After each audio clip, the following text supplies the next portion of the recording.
Welcome to ప్రజాగాలం. నేను మీ దండుపాటి కోటేశ్వరరావు. ఎంత శుద్ధపూసలంటే ఒకప్పుడు మరి వీళ్ళు అంటే తెలుగుదేశం కానీ వేరే వాళ్ళు కానీ మా మీద దాడులు జరుగుతున్నాయని చెప్తే పోలీసులు ఎక్కడైనా పట్టించుకుంటే ఇన్ని కేసులు ఎందుకైనాయి?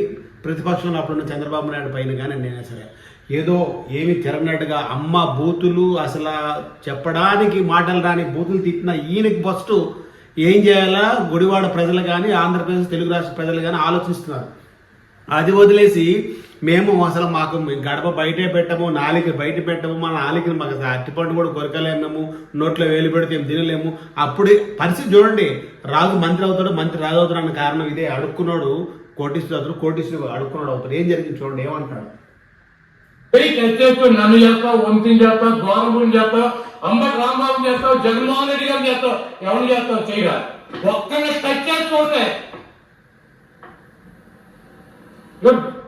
మరి ఎందుకు ఇప్పుడు భయపడుతున్నాడు? అసలు నీకు టచ్ చేయలేదు కదా, నువ్వు అన్ని పేర్లు ఎవరికి టచ్ చేయలేదు. ఇప్పుడే ఇంకా ప్రమాణ స్వీకారం కాలేదు. రాదు వచ్చి వదిలిపెట్ట ఏం చేస్తారా? ఒక్కరిని టచ్ చేయి, నీకు దమ్ముంటే నువ్వు మగాళ్ళలో టచ్ చేస్తాడు. ఒకరిని అర్ధరాత్రులు వెళ్ళి వైఎస్ఆర్ కాంగ్రెస్ పార్టీ శ్రేణుల్ని భయపెట్టాలి, ఈ వైఎస్ఆర్ కాంగ్రెస్ పార్టీని మిస్టేకింగ్ చేయాలని చెప్పి పెద్ద ఎత్తున ప్రయత్నాలు చేస్తున్నాం.